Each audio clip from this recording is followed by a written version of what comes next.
Imagine picking up a book written in what is supposedly your own native language, only to find you're having to read it at an absolute snail's pace just to understand it. Sounds crazy, right? But that's exactly what happens when readers from the Indian state of Tamil Nadu pick up literature written in Sri Lankan Tamil. Actually, the famous Indian author Akilan once noted that mainland Indian Tamils often mistake Sri Lankan Tamil for Malayalam, or sometimes even a completely different language altogether.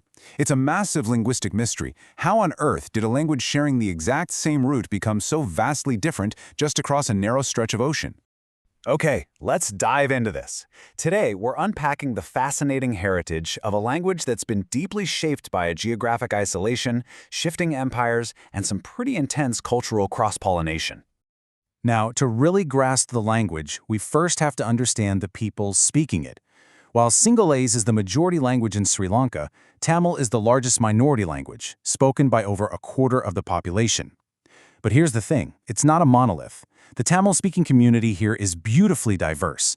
We've got the Sri Lankan Tamils, who are primarily concentrated up in the northern and eastern provinces.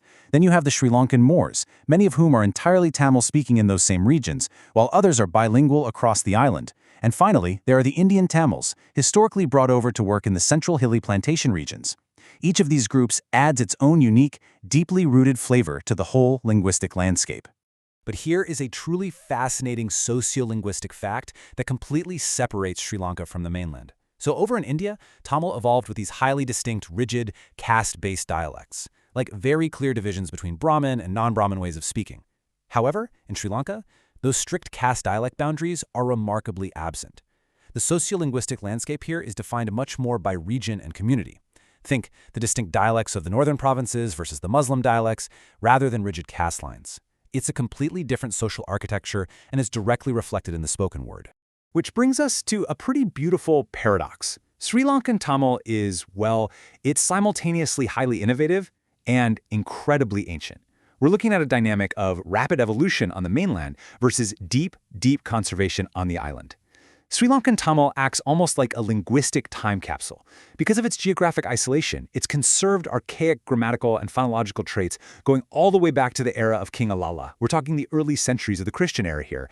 These are ancient linguistic structures that have literally been lost to time in modern Indian Tamil. Let's move to and see how this builds, because while the language was busy preserving these ancient traditions, the island itself became this massive global crossroads. Over the centuries, global empires just continuously washed onto the island shores. The Portuguese arrived in the 16th century, followed by the Dutch in the 17th century, who ruled for 135 years, by the way. You also had robust Malay trade networks popping up, and eventually, British colonial rule. And look, you just cannot have that level of global traffic without it leaving a permanent, indelible mark on the way people speak. In that mark, it's this vibrant tapestry of loanwords seamlessly woven into everyday daily life. When a Sri Lankan Tamil speaker asks for a chair, they say katairi, or for shoes, kapatu, straight from the Portuguese. When they cook beans, it's boon shi, which is a Dutch remnant, and that delicious, spicy side dish we all absolutely love, sampal, echoing centuries of Malay trade connections. These aren't just foreign words awkwardly bolted on either. They've been organically adopted and smoothed out over generations until they feel entirely 100% native. Now, what's really interesting about this next part is how Sri Lankan Tamil handles the English language compared to Indian Tamil. Obviously, both regions experienced British rule. But Sri Lankan Tamil didn't just borrow English words, it fundamentally remolded them to fit its own native domestic rhythmic patterns. For example, for coffee, Indian Tamil says kapi, but Sri Lankan Tamil says kopi. Lori becomes lori in Sri Lanka rather than lari, and master becomes seer instead of sar. It's just a completely different phonetic philosophy at work. But all of this, the ancient time capsules, the colonial loanwords, it all leads to the jaw-dropping twist of our explainer today. The real climax of Sri Lankan Tamil's evolutionary story isn't just about borrowing words from passing empires. No, it's about a deep, centuries-long structural convergence with the island's majority language, Sinhalese. Keep in mind, these two languages belong to completely different linguistic families.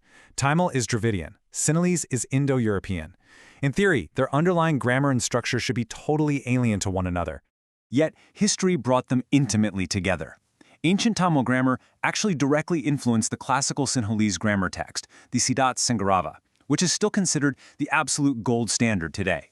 By the 15th and 16th centuries, Sinhalese poets considered Tamil, right alongside Sanskrit and Pali, as an absolutely essential literary language. If you were an educated scholar on the island back then, you simply had to know Tamil. So this immense cultural prestige and centuries of daily coexistence resulted in a massive, direct vocabulary transfer. The Tamil word for umbrella, kutai, becomes kudi in Sinhalese. Peti for box is exactly the same in both. Mulaya for brain becomes moli. I mean, we are talking about the most foundational, everyday objects and concepts here.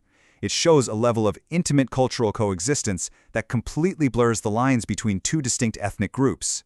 And this brilliantly illustrates where the true magic happens, the syntax.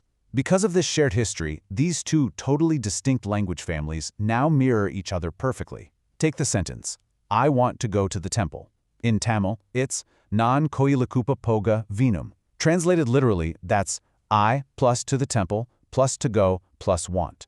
Now let's look at Sinhalese. Momokovalutu yanu onu.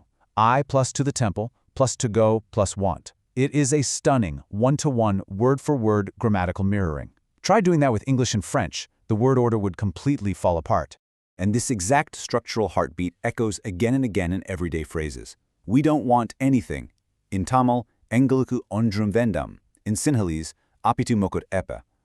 Despite originating from completely different roots, again, one Dravidian, one Indo-European, centuries of side-by-side living on one island have made the mental architecture of both languages identical. The words sound different, sure, but the way a speaker builds a thought in their mind, it's exactly the same. This mirroring actually goes so deep that it even dictates how children learn their very first letters. When reciting or naming the alphabet, a Tamil speaker calls the letter A ana. A Sinhalese speaker calls it ayana. The letter I is ina in Tamil and iana in Sinhalese. Down to the very building blocks of literacy, the phonetic rhythm and cultural cadence of the two groups are just inextricably intertwined. So the crucial point is this. When we look at ancient historical languages, like Latin or Sanskrit, they're often these frozen relics, right? They're beautiful, absolutely, but they're restricted to rituals and ancient texts. Sri Lankan Tamil, however, is a living heritage. It has survived from time immemorial, yes, but it actively breathes. It adapts, it borrows from colonizers, it merges structurally with its neighbors, and it flourishes in modern academia and everyday street corners alike. Which leaves us with something pretty profound to think about. Sri Lankan Tamil is basically a masterclass in how human communication constantly evolves. It's quietly recording the history of empires, trade routes, and neighboring cultures right there in the very structure of its sentences. And the language you speak today? It's doing the exact same thing, right under your nose. So I'll leave you with this. How is your own language secretly absorbing the cultures around it? What hidden histories are locked inside the words you use every single day? Thank you so much for joining me on this explainer,